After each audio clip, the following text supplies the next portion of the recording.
Nous rencontrons lors de la manifestation du 9 octobre 2018 Armande Mercier, une retraitée de 74 ans. Elle est en colère contre Macron. Oui. J'ai 74 ans. Oui. Je touche 1250 € par mois. Oui. Avec une reversion et ayant eu 3 enfants. Oui. Oui, allez-y.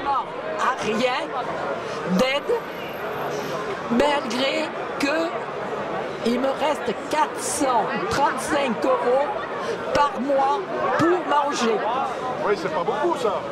Parce que je paie ma mutuelle complète. Ouais. Je paie mon téléphone avec l'unité. Je paie 510 € de loyer par mois. Oui. J'ai 70 € de prélèvement pour l'EDF. Ouais. Et j'ai une dette encore à l'EDF de 350 € parce que l'appartement que j'avais avant, qui est un appartement de HLM, qui était mal isolé, me donnait 1500 € d'EDF par an.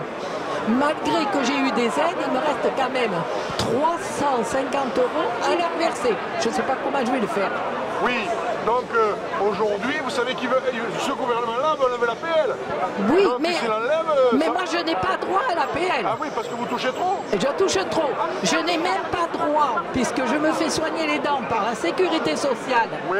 Pour un appareil dentaire qui coûte 790 €, une fois la sécurité sociale, ma mutuelle pris, il me reste 320 €.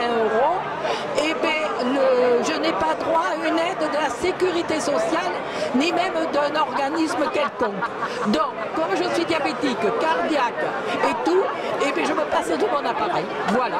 D'accord. Donc je dis que quand on dit que ce matin j'ai entendu à BMF que l'on donnait 1375 € en moyenne aux ouvriers, enfin de retraite, je dis que c'est des menteurs.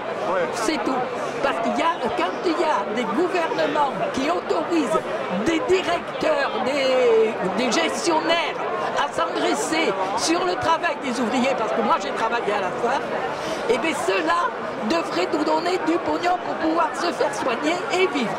Oui, voilà. La Sécu, au moment, il y avait de l'argent pour soigner les gens. Théoriquement, la Sécu, comme les allocations familiales, étaient gérées par les ouvriers, par les syndicats.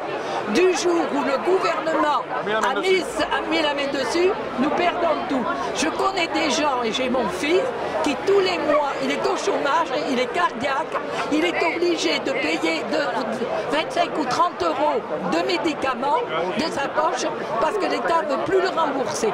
Voilà. Alors je dis qu'on a un gouvernement de riches. On avait dit que Hollande favorisait les riches, mais alors celui-là, il favorise les plus riches, pas nous. Donc maintenant, nous, de manifestants de retraités, c'est une des premières que je fais, parce qu'avant je faisais d'autres manifestations.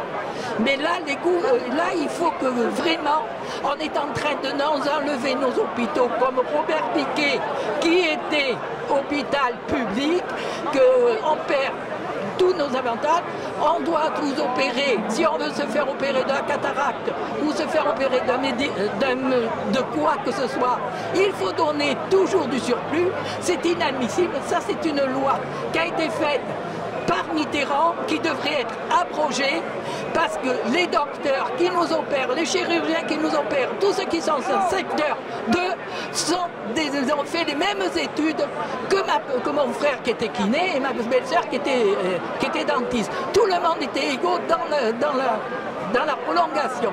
Donc moi je dis, arrêtons ça, on est en liberté, on est en égalité, tout le monde doit être soigné et vu gratuit, comme les docteurs qui sont à l'hôpital, qui font en même temps du privé, cela ne devrait pas exister.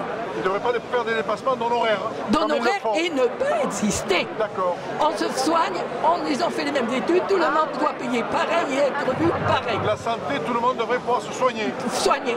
Et que tout le monde est égaux. Voilà. Votre nom c'est Armande Mercier et j'habite au Pourmont à Bordeaux.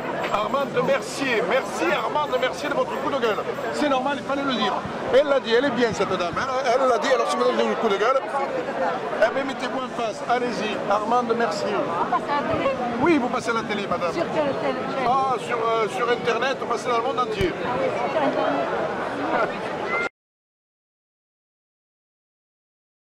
Voilà, allez-y, ça tourne, allez-y. Ce qui est important de comprendre aujourd'hui, c'est qu'on est sous une occupation financière. C'est-à-dire qu'on est dans un système où c'est la finance qui est roi. C'est-à-dire que tout l'argent va à la finance et l'argent ne va pas au monde réel. Il ne va pas à l'économie physique.